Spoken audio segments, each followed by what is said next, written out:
Introducing Teddy Roosevelt. Teddy Roosevelt was born October 27, 1858, New York, U.S.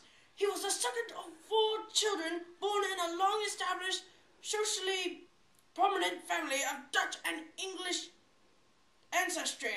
In his boyhood, Roosevelt was educated by private tutors. He displayed wide-ranging intellectual curiosity.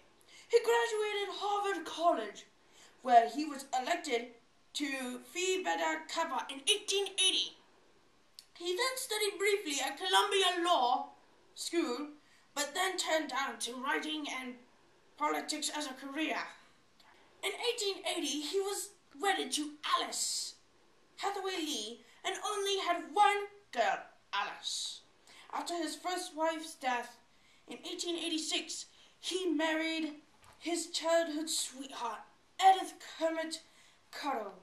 He lived with her for the rest of his life at Sagamore Hill in New York. They had 5 children: Theodore Jr., Kermit, Ethel, Archibald, and Quentin, including Alice.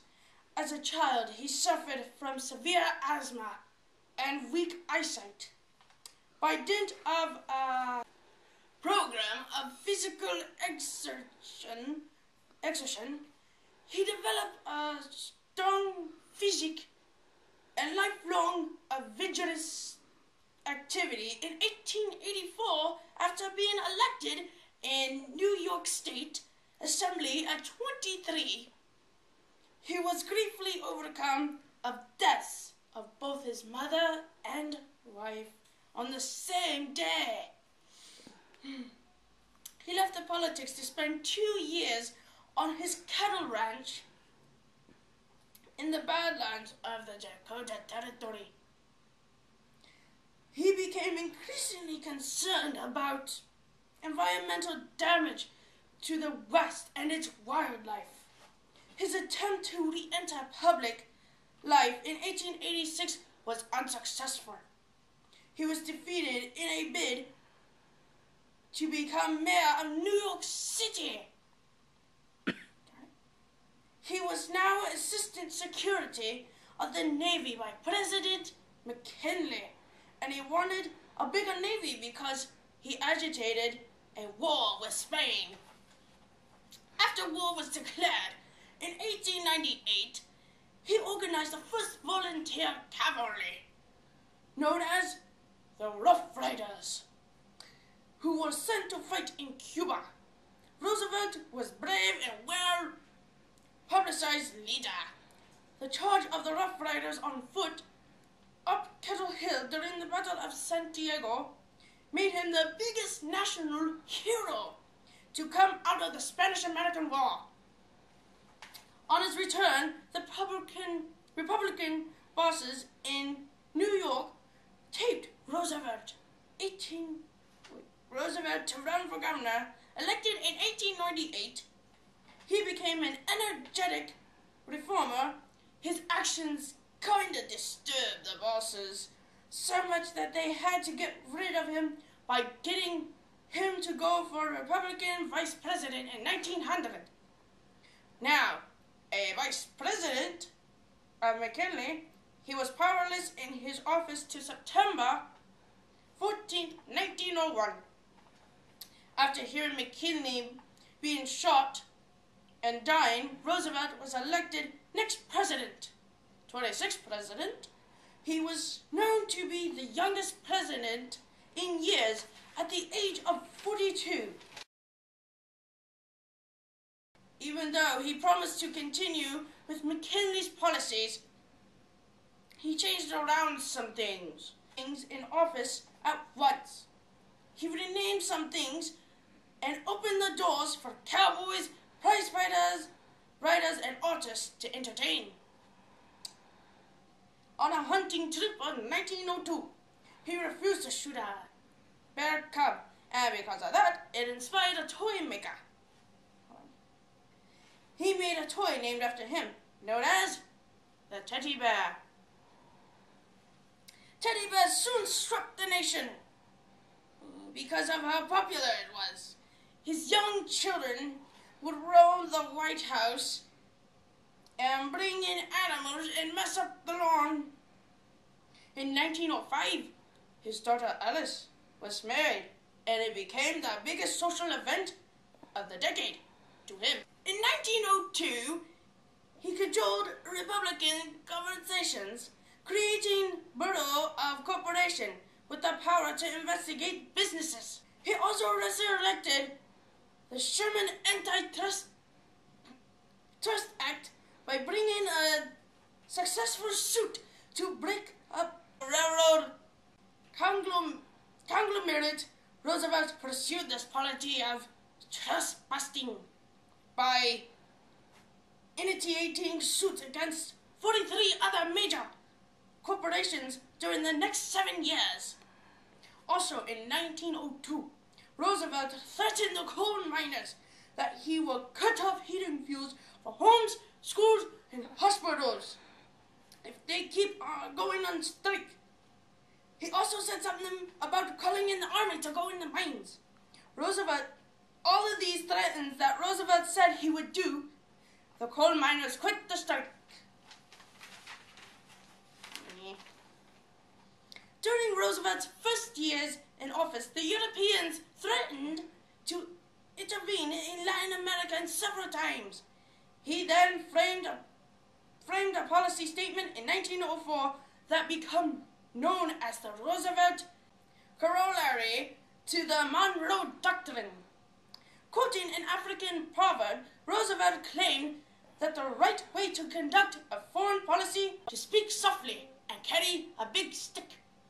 In 1903, Roosevelt resorted to big stick diplomacy when he helped Panama to secede from Colombia and gave the United States a canal zone. The construction began at once on the Panama Canal, which in 1906, Mr. Roosevelt paid the construction a visit, and it was the first time for a president to leave the country while in office. Last years as president. The end of Roosevelt's presidency was tempestuous. From his bully pulpit, he crusaded against race suicide, prompted by his alarm at falling birth rates among white Americans, and he tried to get the country to adopt a simplified system of spelling. Roosevelt's term ended in March 1909, just 4 months after his 50th birthday. After leaving office, he takes a 10-month trip hunting safari in Africa. On his return, he became intellectually drawn into politics. For a while, he tried not to take sides between progressive Republicans who supported his policies and those backing up President William Howard Taft. Even though Taft was T.R.'s friend and hand-picking successor, he sided with the party's conservatives and worsened the split in the party. They tried to get Roosevelt to go against Taft in the 1912 nomination, but that quest failed. In the presidential campaign, as the progressive candidate, Roosevelt espoused a new nationalism that would inspire greater government, regulation of the economy, and promotion of social welfare. Roosevelt spoke both from conviction and in hopes of attracting votes from reform-minded Democrats. This effort failed because the Democrats had an attractive progressive nominee in Woodrow Wilson, who won by a landslide of 435 votes. been shot in the chest by a fanatic while campaigning in Wisconsin, but he quickly recovered. Since the Progressive Party had managed to elect few candidates to office, Roosevelt knew that it was doomed, and he kept it alive only to bargain for his return to the Republicans. In the meantime, he wrote his autobiography and went on an expedition into the Brazilian jungle, where he was contracted a near-fatal illness. When World War I broke out in 1914, he became a fierce partisan of the Allied cause. Although he had some slight hope for the 1916 Republican nomination, he was ready to support almost any candidate who opposed Wilson. His 4 sons served in combat, 2 were injured, and his youngest, Quentin, was killed when his airplane was shot down. By 1918, Roosevelt's support of the war and his harsh attacks on Wilson reconciled Republican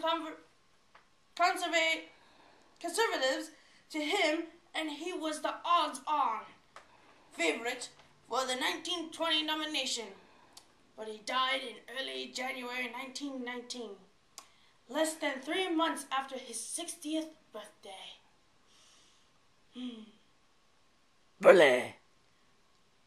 Bully. Are you done? Full caca. No.